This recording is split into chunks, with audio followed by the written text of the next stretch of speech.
సభకి నమస్కారం. వేదికను అలంకరించిన పెద్దలందరికీ నమస్కారం. బ్రహ్మానందం పరమసుఖదం కేవలం జ్ఞానమూర్తిం ద్వంద్వాతీతం గగన సదృశం తత్వమస్యాది లక్ష్యం ఏకం నిత్యం విమలమచలం సర్వధీ సాక్షిభూతం భావాతీతం త్రిగుణరహితం సద్గురుం తమనామామి. మా పూజ్య గురుదేవులు శ్రీ పివిఎస్ శేషశాస్త్రి గారు, వారికి వందల వేల మంది శిష్యులు, అందరూ హైలీ టాలెంటెడ్ ప్రొఫెషనల్స్. ఆ శిష్యుల్లో ఈ అమ్మాయి కూడా హైలీ టాలెంటెడ్ అమ్మాయి. చాలా చక్కటి శృతి పక్వమైనటువంటి నాదపూర్వకమైనటువంటి వాయిస్ కలిగిన అమ్మాయి. ఈ అమ్మాయి హైలీ టాలెంటెడ్ అమ్మాయి నీలిమ.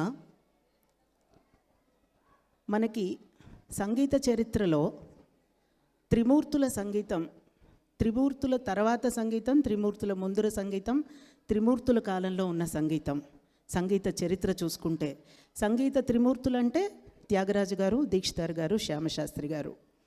అందులో త్యాగరాజస్వామి వారి కీర్తనలు మన సరళమైనటువంటి భాషలో, తెలుగు భాషలో ఉండి అందరికీ చాలా సులభంగా అర్థమయ్యేట్టుగా ఉంటాయి.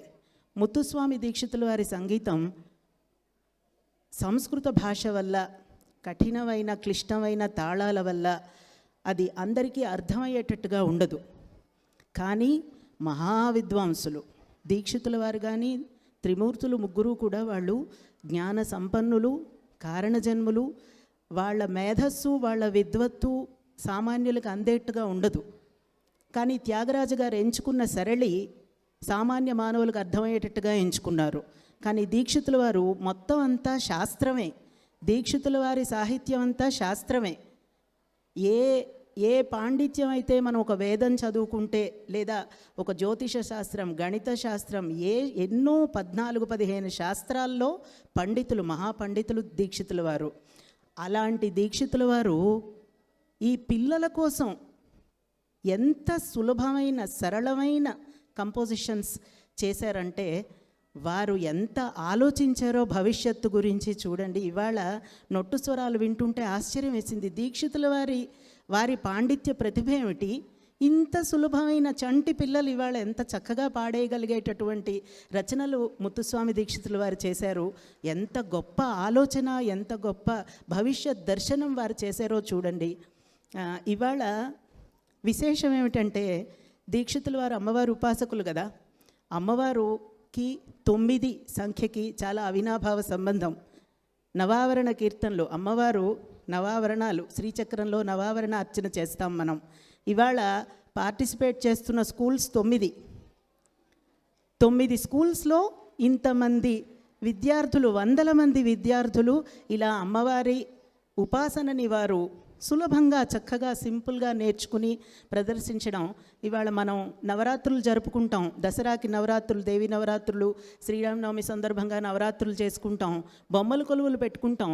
ఇవాళ వేదిక చూస్తే నాకు ఒక బొమ్మల కొలువు చూసినట్టు అనిపించింది. పిల్లలు ఎంత ముద్దుగా, ఎంత చక్కగా తయారయ్యి, మా గురువుగారు చెప్పినట్టుగా వాళ్ళు ఎంత ఫీల్ అయిపోతున్నారంటే, అసలు భయం భక్తి లేదు, నదురు లేదు, జంకు లేదు, ఎంత బాగా కమాండింగ్గా పాడేశారు వాళ్ళు. చాలా గొప్ప విషయం. పిల్లల మనసుల్లో మన ధర్మాన్ని, హైందవ ధర్మాన్ని, మన సనాతన ధర్మాన్ని, మన సంగీత ప్రాశస్త్యాన్ని ఇలాగ ఇంబైబ్ చేస్తున్నందుకు ముఖ్యంగా ఈ స్కూల్స్ టీచర్స్ అందరినీ, పేరెంట్స్ అందరినీ హార్దికమైనటువంటి నా అభినందనలు తెలియజేస్తున్నాను. ప్రత్యేకంగా నీలిమకి ఇలాంటి ఒక ప్రాజెక్ట్, వాల్యుబుల్ ప్రాజెక్ట్ టేకప్ చేసి ఇంత సక్సెస్ఫుల్గా నిర్వహిస్తున్నందుకు ఆ అమ్మాయిని ప్రత్యేకంగా అభినందిస్తున్నాను. పక్క వాయిద్యాలు, ముఖ్యంగా టీపీ బాలసుబ్రహ్మణ్యం గారు చాలా కచేరీలు నాకు అకంపెనీ చేశారు వారు. తర్వాత పతంజలి గారు, వారు ఎంత చక్కటి వ్యాఖ్యానం చెప్తున్నారు. దీక్షితుల వారి వ్యాఖ్యానం వచ్చిందంటే మనం దీక్షితుల వారిని చాలా బాగా అర్థం చేసుకోవచ్చు, వారి రచనల్ని చాలా బాగా అర్థం చేసుకోవచ్చు. మా గురువుగారు చెప్పినట్టుగా ఆ పుస్తకం ప్రతి సంగీతం పాడేవాళ్ళు కూడా తీసుకుని దాని విశేషాలన్నీ తెలుసుకుని ఆ కీర్తనలు పాడదాం.